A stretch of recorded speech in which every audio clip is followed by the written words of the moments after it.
नमस्कार। आज आम आलोचना करवा आलू संपर्क में। बहुत चर्चा होड़ा रे आलूर अभाव संपर्क में। मौलिक समस्या है आम राज्य उत्पादन करुच्ची 3 लाख टन आलू। ओडिशावासी खाऊं 13 लाख टन आलू। ये जो डिफरेंस रहा प्रोडक्शन कंजम्पशन भितर यही हूँ मूल समस्या।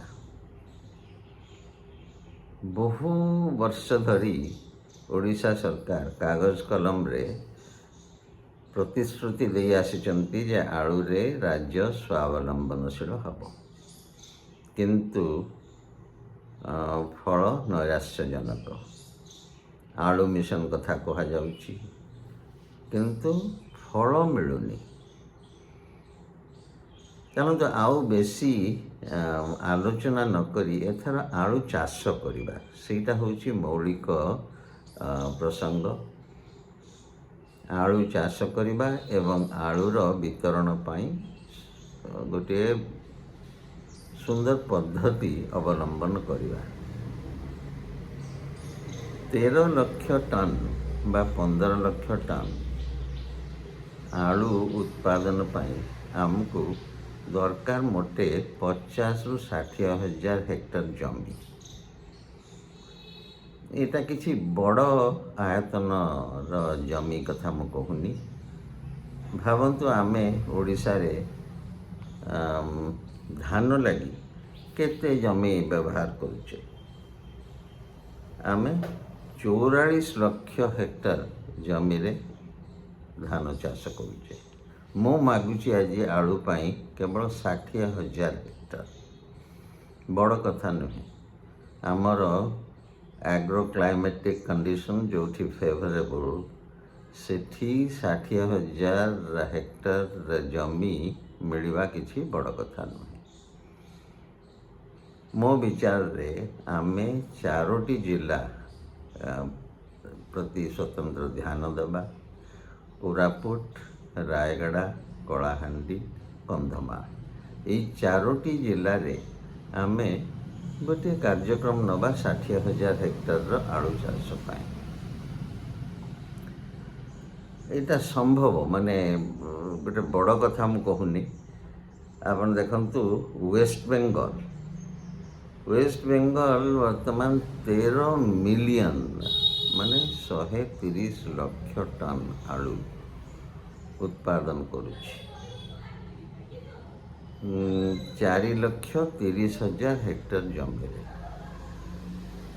वेस्ट बेंगल आयतन केते, ओडिशा आयतन केते, आमर अनुकूल वातावरण केते, तांकर अनुकूल वातावरण केते, ये सब जदि आमे तुलनात्मक भाव में देखिबा ताले जानिबा जे एठी प्रचुर सुजोग थिले सुद्धा आमे गोटे अदृश्य कारणरू ये सब करिवार पछघंचा दउछु। तेणु चलतु बद्धपरिकर हवा एवं 60 हजार जमी आमे छाड़ीदेवा सघन आलू चाष पाई। यही 4टी जिले में बाबू मानू सबू भुवनेश्वर रे केंद्रित नकरी जड़े आलू मिशन हेड से रायगड़ा अवस्थापित हेबे। से कागज कलम रे रायगड़ा रे एवं आसी एठी भुवनेश्वर रे सेमती नाई। से बाबू जनक जड़े उत्सर्गीकृत अधिकारी से मिशन डायरेक्टर हेबे, रायगड़ा अवस्थापित हेबे एवं तांकर निर्देशन रे ये जिनिस हम। आउ गोटे प्रश्न है जे शीतल भंडार। एते वर्ष धरी आमे शीतल भंडार प्रसंगटी को कोल्ड स्टोरेज रे रखी देइछु। सेथिरे आमे पारदर्शिता लाभ करिछु, किंतु ई आत्म प्रवंचनार मध्य अंत हवा दरकार।